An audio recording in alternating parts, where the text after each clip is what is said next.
Welcome to Marvel Rivals Lore Read Aloud, where today we'll be covering part 1 of Magick's hero story, Limbo Border. But before we cut away at that, let's briefly read Magick's basic lore page first. Born with the mutant ability to create portals that allow her to teleport through the Netherrealm called Limbo, Ileana Rasputin augmented her natural gifts with powerful sorcery and an arcane sword fueled by souls to become the warrior known as Magick. As ruler of Limbo, Magick has been serving as a general in a timeline-spanning war across dimensions, battling malevolent gods and demons. She frequently confers with her mutant allies on Krakoa, discussing their species' best chances for survival in the wake of the time stream entanglement. And with that being said, let's hop right into Limbo Border. The flames rose high in the netherworld known as Limbo, and the sinister demons who dwelled in the accursed realm bowed in reverence. After all, it wasn't every day that two of the most powerful magicians in the multiverse graced this dimension with their presence. Wanda Maximoff may have been the sorceress supreme in her home reality, but despite her power and status, she was merely an honored guest. For in Limbo, none were as powerful or as respected as the queen of the realm, Ileana Rasputin, the mutant known as Magick. Magick had recently returned from the battlefront of a timeline-spanning war against malevolent gods and demons that showed no sign of stopping. Limbo may have been no more than a scorched wasteland, but she had to admit, she was glad to be home. At least until the moment a portal opened and Wanda walked through. Because, in any reality, when the Scarlet Witch turned her eyes upon mutants, there was no predicting what might happen next. "What brings you to my kingdom, witch?" Magick asked, her Russian accent sharpening her every word like tiny daggers. It was clear she was not thrilled to be called upon during her brief moment of respite. Ileana's cold gaze would have likely sent a chill down the spine of even the fieriest of her subjects. But Wanda Maximoff had seen far worse in her time defending her own collapsing reality and remained undeterred. "I've come to gather allies for a great war beyond the ones here," responded Wanda. "I already have plenty of allies," Magick said with a smile, motioning to the horde of demons kneeling nearby, awaiting her command. "And as for wars, are we not already facing too many here?" "None like this," Wanda said. "Countless time streams have become entangled. At first I thought it was merely my own dimension that was in peril, but Steven showed me otherwise." "Steven?" Magick paused. It had been ages since she heard that name. Could it be that her former mentor in the mystic arts, Dr. Strange, was still alive? "Yes," said Wanda. "Dr. Strange showed me that there are battles on the horizon far greater than any I could have comprehended. I can hardly imagine a conflict bigger than the one I have been facing," mused Magick. "But Steven always taught me that the problems I can see are often meant to distract me from the ones I can't." "Indeed," Wanda concurred. "We have all become so embroiled in our own conflicts that we have been missing the bigger picture." With that, the Scarlet Witch opened her palm and conjured up a swirl of red chaos magic. Inside the frenzied wisps of energy, an image coalesced, showing the greatest heroes from every reality clashing against one another. "That does not look good at all," Magick said, her confident smirk disappearing from her face for the first time since this meeting of mighty mystics began. "But if Steven has you on his side, why would he need me? Clearly your skills as a sorceress far surpass my own." "I deal in chaos magic," Wanda replied. "But your magic taps into the soul. And when so many souls across so many dimensions are in peril, that kind of power may just be what we need." "True, the soul is a powerful thing," Magick said, as she reached her arm out to her side, clenching her hand into a fist. Within her grasp, the hilt of a sword began to materialize, manifesting from energy drawn directly from Ileana's own essence. As the sword's blade, longer and wider than a young woman her size should have been able to comfortably wield, took form, Ileana raised it to point it directly at Scarlet Witch's throat. But even a soul as pure as a snowflake can be corrupted. In a burst of hellfire, Magick herself began to transform. A pair of twisted horns emerged from her forehead, as a pointed tail slithered out from the base of her spine. As eldritch armor wrapped her now demonic figure, Ileana gave a wicked smile that exposed her freshly sharpened fangs. The denizens of Limbo hollered as their queen took her most majestic form, leaving Magick behind to become the Dark Child. Wanda paused for a moment, wondering if perhaps she should have called upon a different version of Magick from another reality instead, one who had not yet fully embraced her place on Limbo's throne. But as she considered her next move, an unexpected voice broke the tense moment. "Put down the sword, darling," a gruff voice said. "Wanda ain't lying. Not this time, at least. We're all on the same side here, and I don't care how big those silly horns of yours are these days." Through the towering spires of flame stepped a mutant that Ileana knew well, the man called Logan, the Wolverine. You'll always be that little girl I used to know. It was clear that the creatures of Limbo knew Wolverine well. Mere moments before, they had been building to a frenzy as they cheered their demon queen towards wanton violence. Now, their silence was tangible as they quaked with fear. Logan's claws were fully extended, already dripping with the blood of demons foolish enough to stand in his way. They may have been her loyal subjects, but Magick felt no remorse for those who had fallen at Logan's hand. They should have known better than to cross his path. "Logan, what brings you to this place?" Wanda inquired.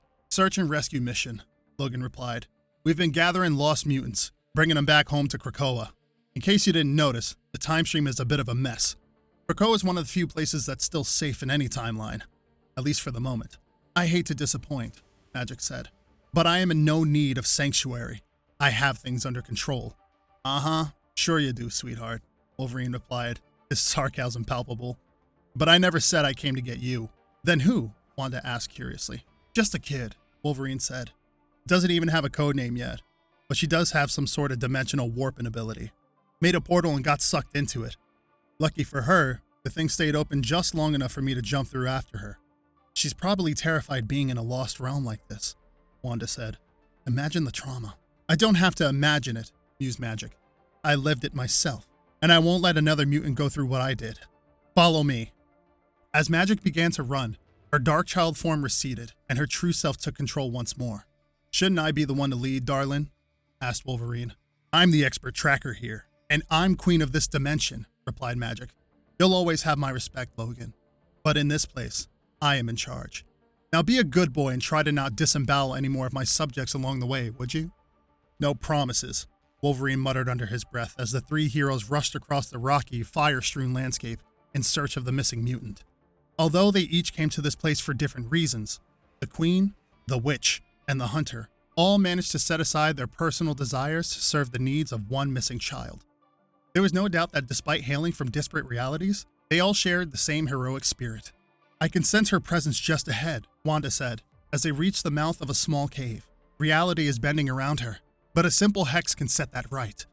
The Scarlet Witch moved her hands like an expert surgeon, weaving a complex spell to stabilize time and space. But chaos magic is not always predictable, and while reality itself may have stopped shifting, the rocks surrounding the cave's mouth had suddenly become dangerously displaced. "Rock slide!" Logan barked as he raced forward towards the hole in the cliff wall, but he was a split second too late. Debris blocked his path, and his efforts to slash through the dense boulders with his adamantium claws yielded little progress. Undeterred, the Queen of Limbo stepped forward towards the pile of rubble, casually opening a small circle in the sky in front of her with her own mutant power. These stepping discs, as she called them, usually allowed her to travel across distances and dimensions. This time, however, it provided a safe exit for a very frightened young girl. "Nothing to worry about now, kiddo," Logan said, as the young mutant child wrapped her arms around her hero tightly. "I'll get you home safe and sound." "How will you do that?" asked Magick. "Her powers are too unpredictable, and to be honest, my stepping discs haven't been much better for cross-dimensional travel since the time stream got turned upside down." "This old dog's got a few new tricks," Logan grinned. He silently knelt down, pulling a small seed from one of the pouches on his belt. Popping a single claw to carve a hole in Limbo's rocky soil, he planted the seed in the ground, and within moments, it began to sprout. A vine took form, growing and twisting into a shape that resembled a large doorway. Once the vine began to flower, the open, empty space it had encircled began to crackle with a strange energy.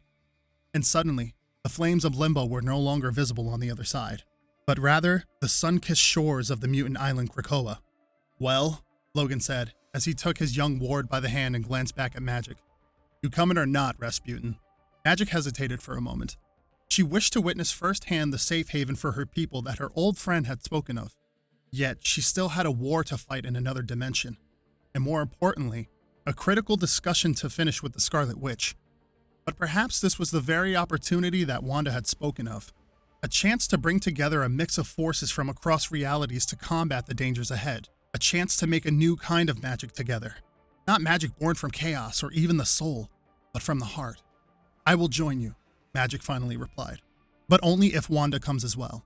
"Sorry," Wolverine responded, "but Krakoa only lets mutants pass through its gates. And last I checked, Wanda here was only mutant adjacent." "Nothing a little chaos magic can't fix," Wanda said with a smile. With a gentle touch, The arcane energy of the hex danced across the organic outer edge of the Krakoan gateway. The white flowers on the vine turned to a deep crimson, surely a sign that Wanda was now welcome to pass through. "You want chaos, Wanda?" muttered Wolverine as he led his friends through the portal. "Just wait till Magneto gets a look at you." And that brings Magick's story to a close, at least for part 1 here in Marvel Rivals. Once again, I want to thank you guys so much for watching. Again, much like the first video, which was the Jeff one, you might notice like some little differences, like me adding in gameplay on the side. That was a suggestion from my twin brother, so thank you so much, Battle, for that. And yeah, on a side note, it's kind of hard playing this game without the UI, which is really funny because I was actually doing kind of good in some of those clips, but that doesn't matter. We're here for the text and the lore and stuff. Anyway, thank you guys so much for watching or listening if you're, you know, kind of like me and you put these sort of videos on the side when you're making breakfast or just laying down for the night. Yeah, these are really fun to make and I hope I can keep doing more. But yeah, just, I guess leave a like if you can. Let me know what you guys want to see next. And yeah, I hope to keep making these better in the future. I also changed up my audio a bit because now I'm in my booth this time, unlike the Jeff video. So sorry about that.